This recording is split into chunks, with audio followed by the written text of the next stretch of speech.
नमस्कार चिलगूजो। I am sorry. पता है मुझे कि सॉरी बोलने से कोई फ़ायदा नहीं है, क्योंकि मैं हर बार बोलता हूँ, हर बार लेट करता हूँ, लेकिन ठीक है, मैं आगे कुछ नहीं बोलूँगा। आप ऑनेस्ट रीज़न बताऊँ तो इतने चैनल बना लिए मैंने, खुद पे इतना ज़्यादा प्रेशर ले लिया कि अब सारा काम संभाला ही नहीं जा रहा। मेन चैनल मैं छोड़ नहीं सकता, जो मेरा मेन काम है, जिस वजह से मैं जाना चाहता हूँ रोस्टिंग, वो हालांकि इसकी वजह से भी जाना चाहता हूँ, ऐसा नहीं है, लेकिन मेन काम मेरा जो जिस चीज़ से मुझे प्यार है, रोस्टिंग, मतलब जो फर्स्ट प्रायोरिटी है, उस चीज़ को मैं नहीं छोड़ सकता ना। वो चीज़ डेली चल रही है हर रोज़, उस चैनल पे बहुत सारे ग्लिचेस भी हो रहे हैं, बहुत सारी चीज़ें, तो दैट्स वाई मैं इस चैनल की हॉरर स्टोरीज पे ध्यान नहीं दे पाता, खास करके यहाँ पे सिर्फ शॉर्ट्स अपलोड करता हूँ। लेकिन आई विल ट्राई कि ज़्यादा से ज़्यादा अपलोड करूँ। हर बार बोलता हूँ, मुझे पता है, लेकिन इस बार मैंने 2 ऑलरेडी लिख रखी है, ठीक है, फॉर सेफर साइड। लेकिन ये जो स्टोरी है, मैं जो भी बताने जा रहा हूँ, बिलीव मी, 4 महीने का वेट किया, लेकिन वर्थ इट होगा। लाइक सीरियसली, मैंने जब ये स्टोरी सुनी थी, मैं इमोशंस अपने बता नहीं सकता, क्योंकि बता दूंगा तो आपको थोड़ा भी हिंट मिल जाएगा, मज़ा नहीं आएगा। So let's jump to the story. ये बात है मेरे गांव की। गांव हर बार गांव में ही होता है, ठीक है, तो क्योंकि शहर में ज़्यादातर भूत मिलते नहीं ऐसा चलते फिरते। गांव मेरा थोड़ा राजस्थान में, राजस्थान यू नो, भूत और राजस्थान का थोड़ा कनेक्शन। तो बेसिकली मेरा गांव और भूतिया भी है, तो आपको बताइए, आपको हर बार बताता हूँ स्टोरी में। तो मेरे नानी के गाँव में एक्चुअली क्या है कि हमारे घर के पास में थोड़ा सा पास में दूसरा घर है, जहाँ पे नंदू भैया रहते हैं मेरे। हालांकि लगने को तो कोई ऐसा पक्का रिश्ता है नहीं हमारा, लेकिन फिर भी हम भैया बुलाते हैं, क्योंकि गांव में ऐसा होता है, आसपास जितने भी लोग रहते हैं वो उनका रिलेशन अपना बन ही जाता है, ठीक है। तो नंदू भैया की ये कहानी है, जब वो 17-18 साल के थे करीब, ठीक है, तो वो बहुत अकेले थे 17-18 साल की एज में, पता है ना, और वो थोड़े ज़्यादा चुलबुले थे, तो उनको कुछ ना कुछ करना रहता था, हमेशा कुछ ना कुछ चुल मस्ती थी, कुछ ना कुछ करता रहूँ मैं, मतलब बैठा ना रहूँ बस घर पे। और एंटरटेनमेंट के लिए उस टाइम इतने साधन होते नहीं थे, जैसे टीवी हो गई, वीडियो गेम हो गया, ये सब होता नहीं था। तो बेसिकली मौज काटने के लिए उनके पास बस अपना हाथ था, और घर पे भी इनको ऊट पटांग हरकतें करने की वजह से गालियाँ पड़ती रहती थी, तो ये बहुत अकेला महसूस करते थे। तो ये 2 गली छोड़ के नाले में से एक कुत्ता उठा लाए, उसका नाम रख दिया शेरू। आयरनी देख रहे हो, कुत्ते का नाम शेरू।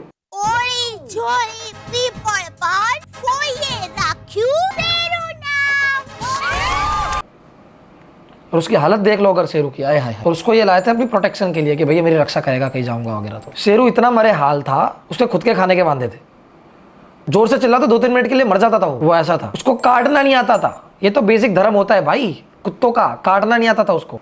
काटे बिना कुत्ता कैसा। शेरू इतना दुबला पतला था कि वो अगर किसी चींटे के ऊपर कूद जाए और 2 मिनट अपना पैर मसल के फिर उठाए ना, तो चींटा नीचे जिंदा बच जाए और गाली दे के और जाए कि चूतिए, सिर्फ हाइट बड़ी होने से कुछ नहीं होता। अब ये भाई साहब हर रोज शेरू के साथ निकलते थे वॉकिंग पे, शाम को फिक्स 4 बजे गांव के सामने होशियारी ठोकने के लिए। दोनों जाते थे, आगे आगे शेरू, पीछे पीछे ये, बढ़िया होशियारी करते हुए। शेरू भी अपने कुत्तों के सामने होशियारी कर रहा है गली के, भाई साले देखिए पड़े नाली में चूतिए। तो बेसिकली क्या था ना, जो नंदू भैया का घर था, उनके पापा जो है वो अच्छे खासे वेल सेटल्ड थे, मतलब उनकी पूरी फैमिली वेल सेटल्ड थी, तो अच्छा खासा पैसा था घर पे। तो अगल बगल के जितने भी घर के लोग थे और कुछ लोग और थे गाँव के, वो जलते थे उनसे, ठीक है, वो तो बेसिक होता ही है हर गाँव में। तो उनके पड़ोसी जो थे उनको उनसे बहुत ज़्यादा जलन थी, और इसी वजह से उन्होंने नंदू भैया के घर पे कुछ ऐसी चीज़ें करवाई, बेसिकली काला जादू करवाया, उन पे कुछ टोटका करवाया, जिसकी वजह से उनके घर की हालत ठीक ना रहे। जितने भी ये खुशी से रह रहे हैं, जितना अच्छा दिखा रहे हैं अपने आप को, वैसा कुछ ना रहे। अब इन लोगों ने, जो पड़ोसी थे, उनने अपनी तरफ से सारा प्रोसेस कर दिया कि भाई इनका कुछ बुरा हो जाए। अब बुरा होना स्टार्ट किस तरह से हुआ वो मैं आपको बताऊँगा। अच्छा, अगला दिन हुआ। अगले दिन क्या हुआ कि, अच्छा एक बात आपको बताई नहीं, शेरू को ना पता नहीं बीच बीच में ना दोहरे पड़ते थे, हाँ, तो वो क्या करता था, फुल स्पीड में भाग के आता था, एकदम रॉकेट की स्पीड में आता था, और कोई खाना खा रहा है अगर, तो उससे पहले उसको लात मारता था जोर से थाली को, और घर के बाहर भाग जाता था गया। ये पता नहीं उसको अचानक से कभी मन हो जाता था ऐसा करने का, तो वो आके थाली को एकदम फुल फ्लैट किक मार के भाग जाता था घर के बाहर। साहब जी को मस्ती सूझती थी बार बार। तो दिन में ये हुआ कि नंदू भैया बैठे बैठे अपना खाना खा रहे थे, वो आया एकदम कड़ाक से किक मारी, सब फैल गया, वो भाग गया भाई साहब बाहर। अब नंदू भैया जाते हैं, नहाते हैं, क्या ही कर सकते हैं, उसको बोलेंगे थोड़ी कि भाई तूने बिगाड़ दिया साले, सॉरी बोल, तो नहीं, पर तो खुद ही लेके आए नाली से, तो खुद ही सब साफ करना पड़ेगा। तो खुद जाते हैं, नहाते धोते हैं, रात होती है। अब रात होते क्या होता है ना, सो रहे होते हैं, शेरू साथ में सोता है नंदू भैया के हर रोज, तो सब साथ में सो रहे होते हैं, मम्मी पापा और वो दोनों। अब अचानक से क्या होता है, रात को करीब 3-3:30 बजे के आसपास, घर के पीछे से, ये घर है उसके पीछे से, ठीक है, रोड है एकदम, वहां से ना पत्थर पे कोई पत्थर ठोक रहा है, ऐसी आवाजें आती है।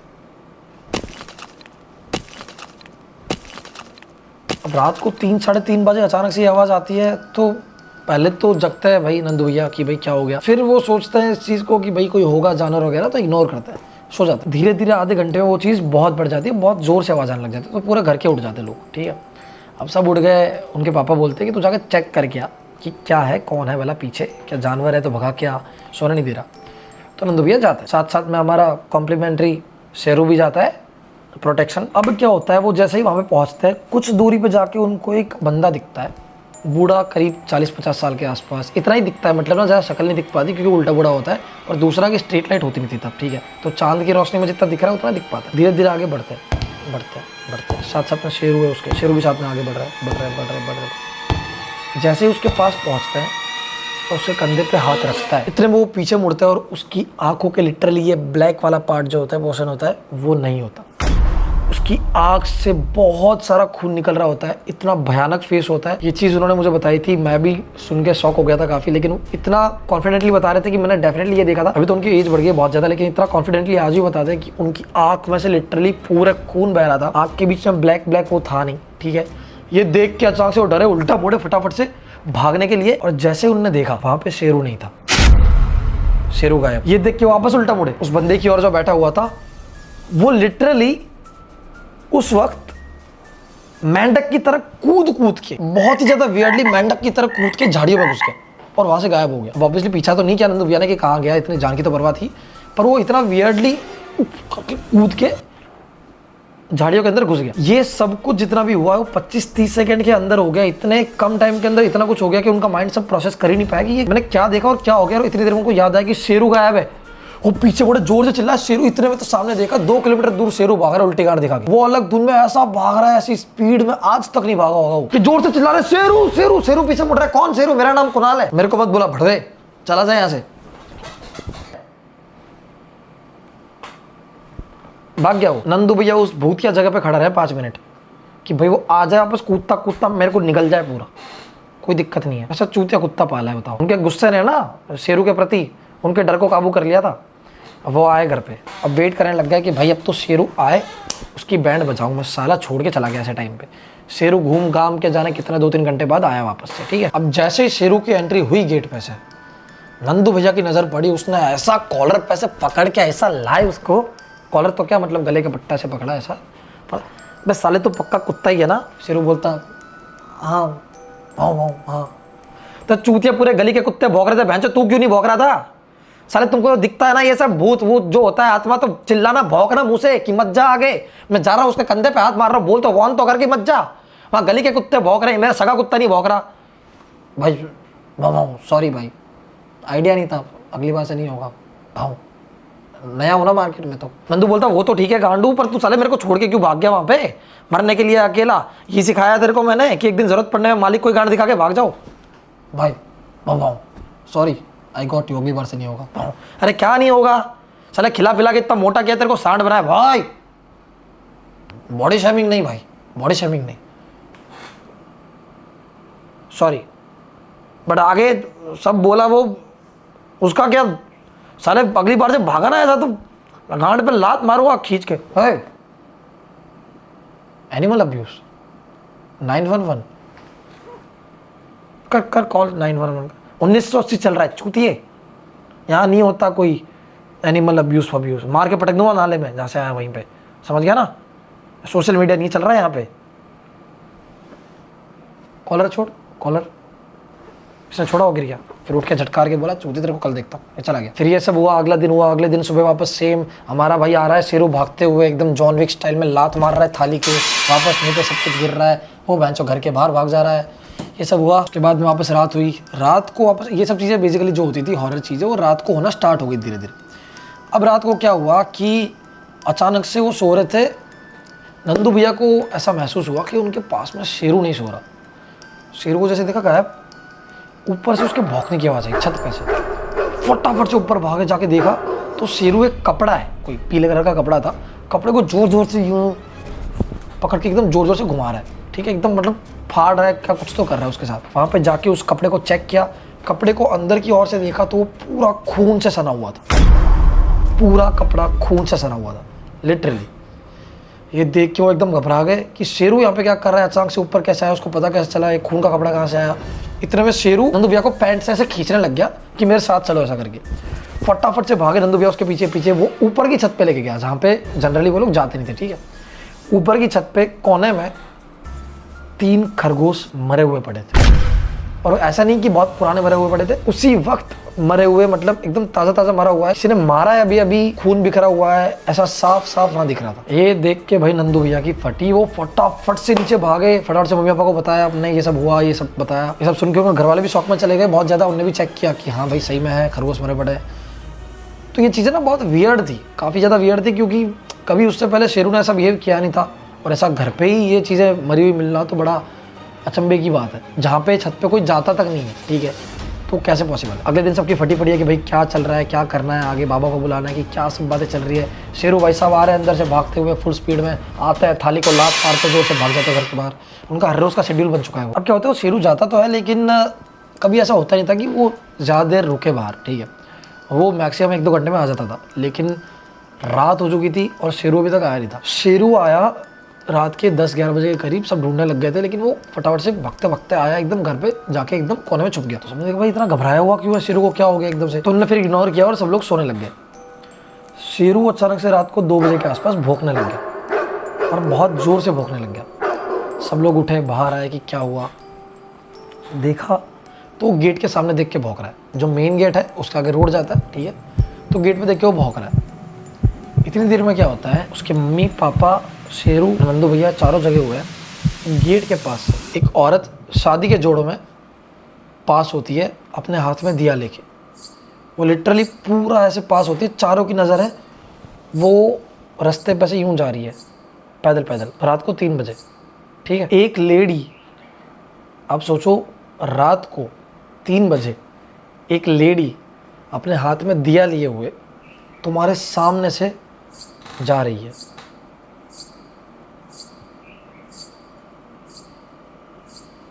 और तुम सिर्फ देख सकते हो और कुछ नहीं कर सकते। चिल्लाना दूर की बात, मुंह से आवाज़ नहीं निकली। और जैसे ही वो उनकी नज़र से गायब हुई, उनने आपस में तो कुछ बोल ही नहीं पाए, उनकी तो सट्टी पिट्टी गुली हो गई, चुप हो गए। कि लिटरली उनकी आंखों के सामने हुआ, मतलब 4 आई विटनेस है कुत्ते को मिला के। तो जैसे ये हुआ कुछ समझ पाते उससे पहले ही, जैसे वो उनकी नज़रों से गायब हुई, वहाँ पे वो जो दिया था उसके फूटने की आवाज़ आई, अंधेरा वापस से। वो फटाफट से भाई साहब अपने कमरे में गए, जाके पैक करके हनुमान चालीसा शुरू कर दी, सो गए।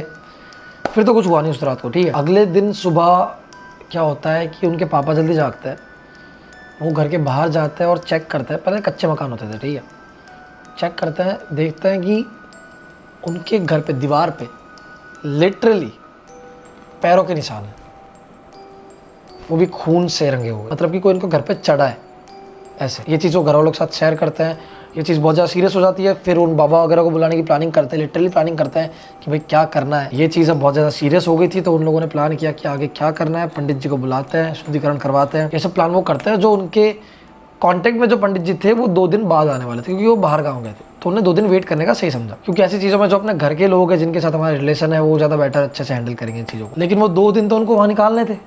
अब क्या होता है, धीरे धीरे ये हरकतें जो है वो बढ़ती जाती है, ठीक है। भरी दोपहर को उनको ऐसा लगता है कि उनका गेट बाहर से किसी ने जोर जोर से खटखटाया है। जैसे ही बाहर जाते थे कोई नहीं होता, और ऐसा एक बार नहीं कई बार होता था, ठीक है। फिर भी उन लोगों ने सोचा कि सिर्फ 2 ही दिन की तो बात है, तो थोड़ा एडजस्ट कर लेते कुछ कुछ करके। उस वक्त के लोग जो है बहुत ज़्यादा ब्रेव होते थे, तो उतना ज़्यादा दिमाग पे नहीं लेते थे कि भाई ये सब डरना इन चीज़ों से ज़्यादा। हालांकि डर तो लगता था, लेकिन हमसे तो ज़्यादा स्ट्रॉन्ग थे उस वक्त, ठीक है। अच्छा, जब शेरू बाहर गया था तब उसके साथ क्या हुआ कि वो रात को लेट आया ये भी नहीं पता, पर उसी रात ये हुआ। तो मे भी ये भी हो सकता है कि शेरू के साथ भी कुछ हुआ हो, लेकिन फिर भी हमारा शेरू घेलचौदा ही रहेगा, आएगा रॉकेट की स्पीड में, लात मारेगा, थाली को भाग जाएगा बाहर, ठीक है। अब भरी दोपहर को वो गेट खटखटाने की आवाज़ आई। उसके बाद में क्या होता है, शाम होते होते उनको अपने ही घर के अंदर डर लगता है। क्यों? क्योंकि वो आंगन में बैठे होते हैं बाहर, लिटरली उनको अपने अंदर के कमरे से आवाज़ आती है कि किसी ने उनको आवाज़ दी।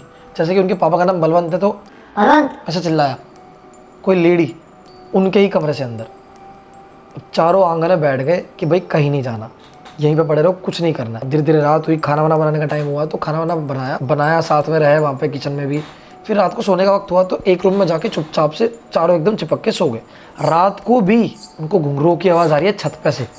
छत पे कोई नहीं है, लॉक्ड है नीचे से, ठीक है। छत पे जाने के लिए कोई एक्सेस ही नहीं है, तो छत पे से आवाज़ कैसे आ सकती है नाचने की। आप सोचो रात को 3-4 बजे के आसपास आपको अपनी ही छत से आवाज़ आ रही है किसी के घुंघरू पहन के नाचने की, और आप सबको पता है चारों को कि कुछ है, लेकिन आप बस कुछ कर नहीं सकते उसका। अब अगला दिन हुआ, सुबह सबकी फटी पड़ी है। उनने सोचा कि भाई आज कहीं से ही बाबा को उठा लाते हैं, कुछ भी करते हैं, लेकिन आज ये टंटा क्लियर करते हैं। और इतने भयभीत माहौल में अचानक से एंट्री होती है हमारे महाशय शेरू की। भागते हुए आते हैं एकदम फुल स्पीड में, कूदते एकदम जंप लेते हैं रोनाल्डो की तरह, लैंड करके ऐसी बाइसिकल किक मारते हैं धड़ाम से। उड़ते हुए जाती है हमारी बॉल स्वरूप थाली, सब्जी सीधा उड़ के जाती है गरम गरम नंदू भैया के मुंह पे। शेरू भाई साहब बाहर सीधा घर के बाहर ही भाग जाते हैं, रुकना ही नहीं है यहाँ पे। नंदू भैया के नाक में भिंडिया, गले से दाल टपक रही है यूं। नंदू भैया के जो पापा है वो कन्विंस करते हैं उनकी मम्मी को कि प्लीज़, जाते हैं किसी और बाबा पंडित जी को पकड़ के लाते हैं, ये सॉल्व करते हैं क्या सीन है, कल तक आएंगे तब तक क्या पता देर हो जाए। तो उन्होंने कहा नहीं नहीं, एक दिन की तो और बात है, रुक जाओ, कोई दिक्कत नहीं है, एक दिन रुक जाओ। पता नहीं इतना छाती में ये जोश लाते कहाँ से हो, मैं तो भाग जाता घर छोड़ गई था। उनके लिए थोड़ा बहुत नॉर्मल था क्योंकि ये सब चीज़ें वहाँ पे होती रहती है, ठीक है।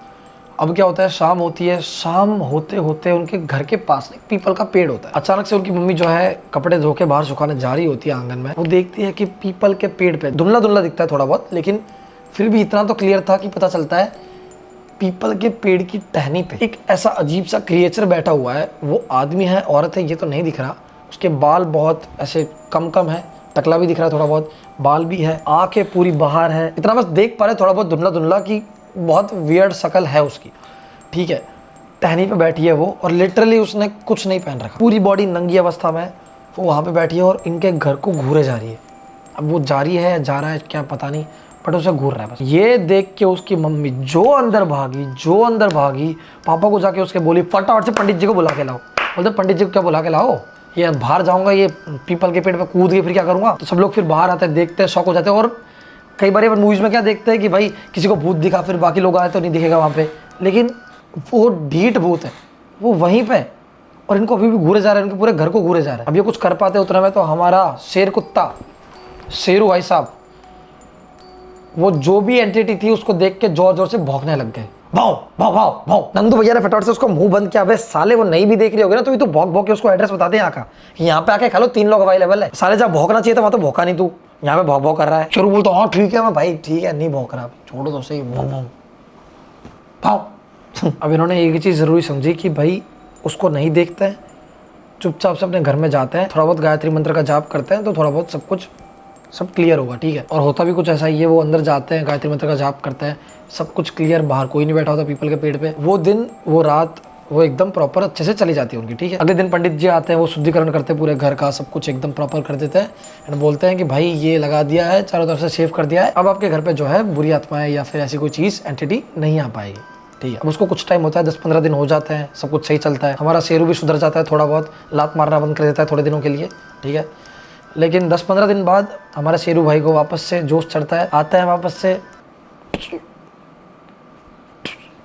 भाग जाते हैं बाहर। पर इस बार क्या हुआ, वो जो लात मारते थाली को, वो उनके पापा की थाली को मारते हैं और ये बात नंदू भैया को पसंद नहीं आती। तो जैसे ही शेरू वापस आता है वो उसको बहुत डांटते हैं, बहुत, मतलब इतना, अब कुत्ते भी समझते हैं ना, क्योंकि पहली बार डांट पड़ी है अपने मालिक से उसको, तो वो बहुत ज़्यादा एकदम मायूस हो जाता है, डांटते एकदम मारने पे आ जाते हैं, उनके पापा रोकते कि नहीं मत मार, तो एकदम मायूस सा हो जाता है, एकदम मुंह एकदम छोटा सा करके नीचे बैठ जाता है। अब वो आंगन में बैठा होता है एकदम मायूस सा, ठीक है। अब नंदू भैया बोलते हैं यार बहुत हो गया यार, हर रोज ही लात मार के चल जाता है, खाना बिगाड़ता है, ऐसे कब तक सहन करेंगे यार, लात मार के चला जाएगा तो, कल मेरी मार रहा था आज आपकी मार देगा, ऐसे तो हमको ही लात मार के चला जाएगा, तो बहुत चिढ़ जाता है। फिर नंदू भैया का मूड खराब हो जाता है बेसिकली, तो वो चिढ़ जाते हैं और वो छत पे सोने चल जाते हैं। छत पे क्या उस वक्त गर्मी होती है तो एकदम प्रॉपर माहौल होता है छत पे सोने वाला, एकदम सोते हो गए आप लोग भी, मैं तो बहुत सोया हूँ। तो वो छत पे जाते हैं सोने के लिए, टी शर्ट वगैरह खोल के बढ़िया सो रहे होते हैं। अब क्या है, शेरू नीचे आंगन में बैठा होता है, शेरू आंगन में से कुछ देखता है, ऐसी कोई चीज़ देखता है जिससे वो खड़ा होता है, एकदम फुल स्पीड में भागता है छत की ओर, वो छत की ओर भागता है,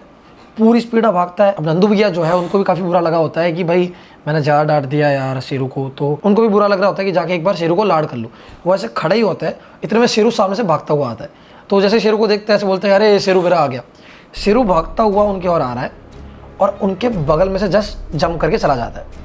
अब ये पूरा प्रोसेस जो है, शेरू नीचे से ऊपर भाग के क्यों आया और उनके बगल में से जस्ट जंप करके क्यों गया, उसके पीछे भी एक बहुत बड़ा रीजन है। शेरू ने एक्चुअली नीचे से देखा होता है एक चीज को, एक एंटिटी को, कि जो उड़ रही होती है हवा में, बेसिकली उनके छत के ऊपर मंडरा रही होती है। अब वो एंटिटी क्या होती है मैं आपको बताता हूँ। जो पड़ोसी जिन्होंने उनके ऊपर काला जादू करवाया था, उन्होंने काफी ट्राई करी उनको हार्म पहुंचाने की, मारने की, बहुत सारी चीजों की, लेकिन वो बच जाते थे एंड इवेंचुअली एंड में आके पंडित जी ने उनको सब कुछ सही कर दिया, तो कुछ हो नहीं पाया। देन इन द एंड उनने बहुत बड़े तांत्रिक की किसी की हेल्प ली थी और ऐसी एंटिटी को बुलाया था जो उन सब जितने भी बंधन थे उनको तोड़ पाए और जाके उन पर अटैक कर पाए। ठीक है, वो कुछ ऐसी चीज थी, मेरे को पता नहीं है, लेकिन बोला है कि एक शायद पंछी उड़ाया था, एक बर्ड उड़ाया था रात के टाइम पे, और वो बर्ड नहीं होता, बेसिकली उसके अंदर एक एंटिटी होती है ऑब्वियसली, जिसको आप नेगेटिव एनर्जी कह लो या जो भी था। तो वो जब छत के ऊपर उड़ती है, उसको जो भी सबसे पहले देखेगा वो उसको अपने वश में कर लेगी, और फिर आगे क्या करेगी पता नहीं। तो जैसे ही शेरू ने नीचे आंगन में से देखा कि वहां पे कुछ ऐसी चीजें हो रही है और छत पे नंदू भैया सो रहे, उसको पता था, तो वो भाग के गया नंदू भैया को बचाने के लिए। वो एंटिटी जो है उस पर उसने झपट्टा मारा। अब ध्यान से सुनना, नंदू भैया बैठे हुए थे, शेरू आया, कूदा, झपट्टा मारा उस एंटिटी पे। ठीक है, नंदू भैया ने पीछे देखा, जितनी देर वो पीछे मुड़ते, शेरू लिटरली हवा से इतनी हाइट पे, कम से कम 3-4 फीट की हाइट पे लटक रहा था गले के बल पे, और 3-4 सेकंड ऐसी आवाज करने के बाद में वो धड़ाम से नीचे गिरा। नंदू भैया ने जैसे ये सीन उनकी आंखों के सामने देखा, उनकी रूह कांप गई। वो फटाफट से भागे शेरू के पास, उसको पकड़ा, जाके हिलाया, शेरू शेरू शेरू। शेरू की आंखें पूरी तरह से खुली हुई थी, जीभ बाहर निकली हुई थी पूरी। शेरू बिल्कुल मूव नहीं कर रहा था। जाके शेरू को जगाया, शेरू शेरू शेरू शेरू। शेरू को मानो सांप सूंघ गया हो, बिल्कुल मूव नहीं कर रहा था। नंदू भैया हिलाते रहे, ऊपर उसके मम्मी पापा आ गए चिल्लाने की आवाज सुन के, वो हिला रहे शेरू को, शेरू बिल्कुल मूव नहीं कर रहा। रात के टाइम पे हॉस्पिटल्स वहाँ पे होते भी नहीं है ज़्यादातर गाँव में, एंड होते तो भी कोई काम नहीं था, क्योंकि तब तक शेरू ने इस दुनिया को अलविदा कह दिया था। जी हाँ, शेरू की ऑन द स्पॉट वहीं पे डेथ हो गई थी, और वो जो एंटिटी थी उसने शेरू पे कब्जा कर लिया था, क्योंकि पहले ऑब्वियसली शेरू ने देख लिया, उसको पता चल गया कि भाई ये हार्म पहुंचाएगी मेरे मालिक को। तो अगर शेरू वहाँ पे नहीं आता तो नंदू भैया अभी इस दुनिया में नहीं होते, लेकिन शेरू एंड मौके पे आ गया और उसने अपने ऊपर वो एंटिटी को ले ली, और शेरू की वहीं पे डेथ हो गई। शेरू ने लिटरली अपने मालिक के लिए अपनी खुद की जान का बलिदान दे दिया था। ऐसे ही नहीं कहते ना कि कुत्ते वफादार होते हैं। नंदू भैया उसको लेके रात को जगह जगह पे घूमे, लेकिन कहीं पे से कुछ फ़ायदा नहीं हुआ, क्योंकि फ़ायदा हो भी कैसे, वो वहाँ पे जान छोड़ चुका था। नंदू भैया पूरी तरह से टूट गए, रात भर रोए। उसकी बॉडी को उनने पूरे टाइम अपनी गोद में रखा, सुबह उसको दफनाया। वो महीनों तक शौक में रहे थे इस बात को लेकर, उन्होंने बताया मुझे। और आज भी जब वो उस इंसिडेंट को याद करते हैं तो उनकी आंखों में से आंसू आ जाते हैं, क्योंकि सिर्फ इतना ही नहीं, उसके बाद भी कुछ हुआ था। क्योंकि नंदू भैया बहुत सदमे में चले गए थे, तो उनके मम्मी पापा से ये देखा नहीं गया। तो पंडित जी के पास गए, उनसे कहा कि भाई इनको कुछ समझाओ, ये सदमे में चला गया है, या तो देख के बताओ कि हमारे शेरू के साथ हुआ क्या था, या उसकी स्पिरिट खुश तो है ना, अब कैसे क्या हुआ। जब उनने ये चीज़ देखी, और जो बाबा थे, जो पंडित जी थे, उनने ये चीज़ बताई, ये जो भी मैं बोलने वाला हूँ वो सुन के मैं लिटरली अपने आंसू कंट्रोल नहीं कर पाया था। मेरे अभी भी रोंगटे खड़े हो गए। मजाक की बात सारी साइड में, लेकिन उन्होंने बताया कि जब पहली बार जब पत्थर से पत्थर मारने की आवाज़ आ रही थी वहाँ पे, जब वो पीछे गए थे शेरू को लेके, घर के पीछे जब आवाज़ आ रही थी रात को, तब जब शेरू भाग गया था, वो भागा इसलिए नहीं था कि वो डर गया था। वहाँ पे जो उनके पड़ोसी है, उनने जो काला जादू करवा के रखा था, नींबू मिर्ची वगैरह कुछ होगा, शेरू को वो चीज़ पहले ही दिख गई थी, तो वो अपने दांत में उन चीज़ों को दबा के बहुत दूर ले जा रहा था, ताकि वहाँ पे ये चीज़ होना बंद हो जाए। उनके मालिक जो है वो सही रहे, उनको कोई हार्म ना पहुंचे, जो भी हो वो उस पर आ जाए, और वो दूर जाके छोड़ के आया था वो चीज़। एंड उससे भी बड़ी शॉकिंग चीज़ ये कि जो उसकी हम मजाक की आदत समझते थे कि वो आके लात मार के जाता है थाली को, वो उसकी आदत नहीं थी, वो उसको दोहरे नहीं पड़ते थे। वो एक्चुअल में जब पड़ोसियों ने काला जादू करवाया था तो वो एंटिटी छोड़ते थे, जो एंटिटी उस खाने को जो वो खा रहा है उस चीज़ को जहरीला बना देती थी। जहरीला इन द सेंस, मतलब उसको खाने के बाद में या तो तुम उसके वश में हो जाओगे या तो मर जाओगे, वॉटेवर, मतलब अपनी नेगेटिविटी उस खाने के अंदर डाल देती थी वो एंटिटी। और ये चीज़ शेरू देख पाता था, इसलिए वो भाग के जाता था और थाली को लात मार देता था और घर के बाहर भाग जाता था। और घर के बाहर भी वो इसलिए भागता था ताकि वो उस एंटिटी को फॉलो कर सके। एंड वो सभी पता चला कि उनके पड़ोसियों ने ये सब चीज़ करवाई थी, तो इन्होंने अपने रिलेटिव्स को बुलाया, बहुत दंगे हुए, और ये लोग जो है नंदू भैया वगैरह, हमारा थोड़ा दबदबा चलता था गाँव में, ठीक है, तो इन्होंने मिलके जो पड़ोसी थे उनको दूसरे गांव में शिफ्ट करवा दिया मार मार के। वो तो शिफ्ट हो गए, लेकिन एक ऐसी दर्द भरी याद छोड़ गए जो शायद जिंदगी भर उनके दिमाग से कभी जाएगी। क्योंकि एक और चीज़ जो उन्हें शॉकिंग पार्ट बताया, जो सबसे ज़्यादा शॉकिंग पार्ट है और उतना ही मतलब कह सकते हैं हार्ट मेल्टिंग है, ये सुन के अगर आपका गला नहीं भराया ना, तो उन्होंने बताया कि शेरू कहीं नहीं गया है, वो जिंदा था तब तक तो आपके घर की रक्षा करता था, प्रोटेक्ट करता था, लेकिन मरने के बाद भी आज की डेट में भी उसकी स्पिरिट तुम्हारे घर की रक्षा कर रही है।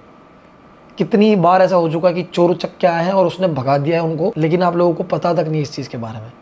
वो हर रोज़ रात को उसके घर की रक्षा करता है। कैन यू इमेजिन, मतलब कुत्ते कितने वफादार होते हैं। शेरों की आत्मा जहाँ भी है बहुत पवित्र आत्मा है, खुश रहे हमेशा, ओम शांति। अगर आपके पास भी डॉग है कोई तो प्लीज़ कमेंट करके बताओ कि बस डॉग है यार, मैं भी सोच रहा हूँ जल्दी पालने के लिए। हम मजाक मजाक में बोल देते हैं यार कुत्ता लग रहा है, कुत्ता लग रहा है, लेकिन कुत्तों से सच में अगर कुछ सीखना है हमें तो वो है लॉयल्टी। अगर हम लॉयल्टी इतनी सीख जाए ना रियल लाइफ में कुत्तों से, तो बहुत आसान हो जाएगी ये ज़िंदगी।